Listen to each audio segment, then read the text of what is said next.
ان مع العسر یسرا ان مع العسر یسرا، یہ اللہ کی ترتیب ہے کہ دشواری پہلے دکھائی جائے گی، آسانی بعد میں لائے گی۔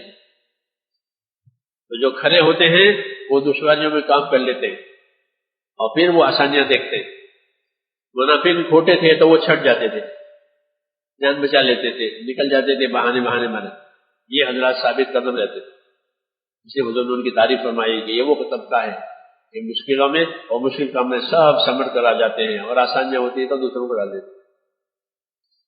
نصرت کا سبق ہے یہ، اور دین کا تعلق اسی سے ہے میرے دوستوں کہ محنت وجود میں آوے، نصرت وجود میں آوے۔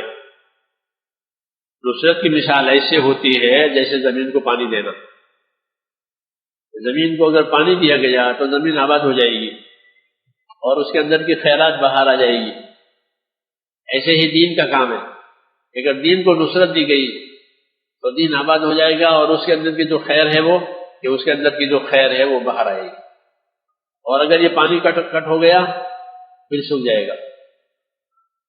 اس لیے آج دین کی یہ غربت آ گئی، دین میں غربت آ گئی، یعنی دین نہیں ہے۔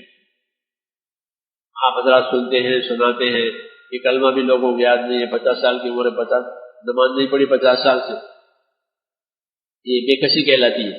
اور یہ بے کسی کیوں پیدا ہوئی ہے؟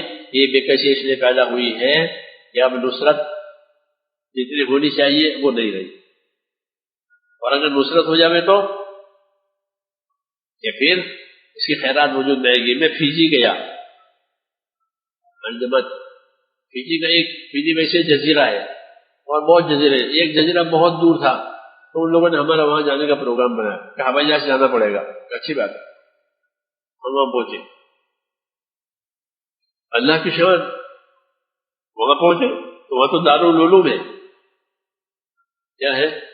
دارالعلوم ہے، حدیث کا سبق ہو رہا ہے، اتنے دور ذرا ضلع کا پی جی، اور لوگوں نے بتایا کہ یہاں پڑھنے کے لیے وہ بچے آتے ہیں جو اطراف میں جزیرے ہیں، آسٹریلیا اور فجی کے اطراف میں، ان جزیروں میں قیدیوں کو ڈال دیا جاتا ہے، گنہگاروں کو، جیسے ہمارے کالا پانی میں انگریز ڈال دیتے تھے گنہگاروں کو، ایسے وہاں وہی لوگ ان کو ڈالا ہے حکومتوں نے، جو حکومت کے قصوروار تھے، حکومت کے گنہگار تھے، ان کو ڈالا۔ تو ان کے بیچاروں کی ویسی زندگی تھی، ان کی اولاد وہ کچھ نہیں جانتی، تو جب جماعتوں نے وہاں جا کے کام کیا تو انہیں پتا چلا کہ ان کے پاس تو خالی نام کا اسلام ہے۔ پھر جب ان میں محنت ہوئی تو اب یہ حال ہوا ہے کہ یہ کسی جزیرے کے بچے ہیں، یہ حافظ ہیں، یہ حدیث پڑھ رہے ہیں، یہ حدیث، یہ نصرت کی مثال ہے۔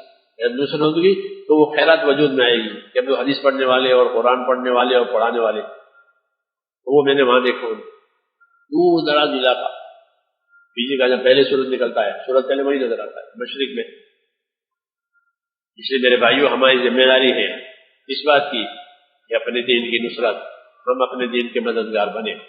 ہمارے حالات کے بننے کا تعلق اللہ کے دین کی مدد سے ہے، یاد رکھو۔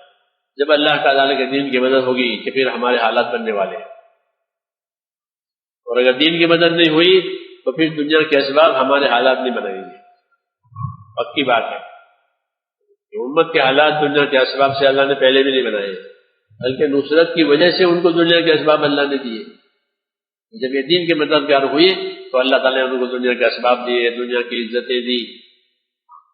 اس لیے ہمارا مسئلہ جو حل ہوگا میرے بھائیوں، وہ اسی سے حل ہوگا کہ ہم اپنی زندگیوں کی ترتیب پر آویں، کہ ہماری زندگیوں میں ترتیب آوے، ایسی ترتیب آوے کہ جس طرح ہم اپنی حاجتوں کو، اپنی ضرورتوں کو پورا کرتے ہیں، اسی طریقے سے کہ ہم اللہ تعالیٰ کے دین کے بھی مددگار بنیں۔ وہ ایک مدد کا ایک کھانا ہونا چاہیے کہ یہ اللہ کے دین کی مدد کے لیے ایک ترتیب۔ جب ترتیب زندگیوں میں ہوگی پھر تقاضے پورے ہونا آسان ہو جائیں گے، اور زندگی میں ترتیب نہیں ہوگی تو پھر کاموں کا ہجوم ہوگا، اور کاموں کے ہجوم کی وجہ سے کام پورے نہیں ہوں گے۔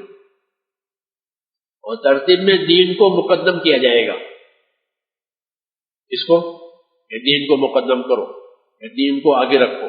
جب دین کو آگے رکھیں گے تو یہ ترتیب صحیح ہوگی، اس ترتیب سے تقاضے پورا کرنے کی صورتیں پیدا ہوتی ہیں۔ اس لیے اللہ کا یہ تقاضا ہے کہ ہم اپنے دین کے لیے اپنے ذہن کو، اپنے دماغ کو فارغ بنائیں دین کے کام کے لیے۔ اللہ کا تقاضا ہے کہ تفرغ لعبادتی املا صدرک غنا واسد فقرک، کہ ہمارے کام کے لیے فراغت حاصل کرو، ہمارے کام کے لیے فارغ ہو جاؤ، تو ہم تمہارے دلوں کو غنی کریں گے. کیا کریں گے؟ ہاں، ہم تمہارے دلوں کو غنی کر دیں گے اور تمہاری حاجتوں کو پورا کر دیں گے، اٹکنے نہیں دیں گے، حاجتیں پوری ہو جائیں گی. کس کام سے؟ کہ اللہ کے کام کے لیے تیار ہوا، اللہ کے کام کے لیے فارغ ہوا. اس کی برکت ہوگی، اس کی برکت سے، کہ اس کی برکت سے حاجتیں پوری ہوتی رہے گی. فقرت العبادہ، اور دل غنی ہوگا. دل کا غنی ہونا، اصل میں آدمی کا دل فقیر ہو جاتا ہے تو پھر وہ فقیر رہتا ہے، چاہے اس کے پاس جتنا مال آئے. اس کو ہمیشہ اپنے آپ کو حاجت مندی سمجھتا ہے، کیوں؟ اس کا دل فقیر بنایا گیا. تو دل ہمیشہ یہ محسوس کرتا ہے کہ میرے پاس کچھ نہیں ہے، جو ہے وہ کافی نہیں ہے، لہذا اور چاہیے اور چاہیے. یہ دل فقیر ہو گیا. جس طرح لوگ فقیر ہوتے ہیں نا، وہ مانگتے ہی رہتے ہیں پورا ساری عمر مانگنے میں، بھوکے ہو تو بھی مانگے اور پیٹ بھرا ہوا ہو تو بھی مانگے. ہمارے مانگنے والے آتے ہیں کہ کھانا کھلا دو، کھانا. ہمارے ایک ساتھی نے ہوٹل والے کا اس کو کھانا کھلا دو، اس نے مجھے کھانا نہیں کھانا ہے. ہاں، یعنی پیسے چاہیے. تو یہ ان کی حاجتیں پوری نہیں ہوتی. انہوں نے فرمایا جو سوال کا دروازہ کھولے گا اللہ اس کو محتاج بنا دیں گے. یہ محتاجی رہتے ہیں، محتاجی کا دروازہ کھول گیا. اسی طرح یہاں بھی ہے کہ اگر لائن ہماری زندگی کی صحیح دین کی طرف نہیں ہوئی تو ایک کی طرح کا محتاجی کا دروازہ کھولے گا کہ لاکھ بھی کافی نہیں ہے، 10 لاکھ بھی کافی نہیں ہے، کروڑ بھی کافی نہیں ہے. ہاں، ان کے دل بھی فقیر ہو جاتے ہیں. اس طرح فقیروں کے دل فقیر ہو گئے کہ مانگتے ہی رہتے. اور دکان والوں کو کھلے پیسے بھی دے دیتے. ان کے پاس کھلے پیسے ہوتے 10 کے 5 کے، تو وہ بوجھ ہو جاتا ہے نا دکان والے کو، تو بڑا نوٹ لے لیتے. میں نے اپنی آنکھوں سے دیکھا، یہ کھلے لے لو اور بڑا نوٹ دے دو. جلیبی والے سے کہتے ہیں، ہمارے سامنے جلیبی والا ہے، کھلے پیسے لے چھوٹے چھوٹے اور بڑا نوٹ لے لے.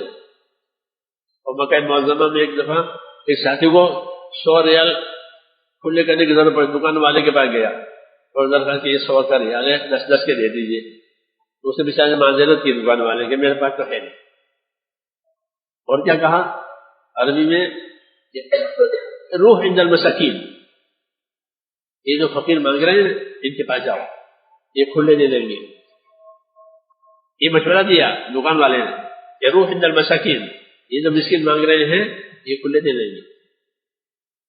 جی ہاں، تو کھلے پیسے دیتے ہیں اور مانگتے بھی ہیں. یہ دل کا فقیر ہونا، دل فقیر ہو گیا ہے. ایسے دنیا داروں کے دل بھی فقیر ہوتے ہیں کہ وہ کماتے ہی رہتے ہیں، کماتے ہی رہتے ہیں، کماتے ہی رہتے ہیں، ان کا پورا نہیں ہوتا.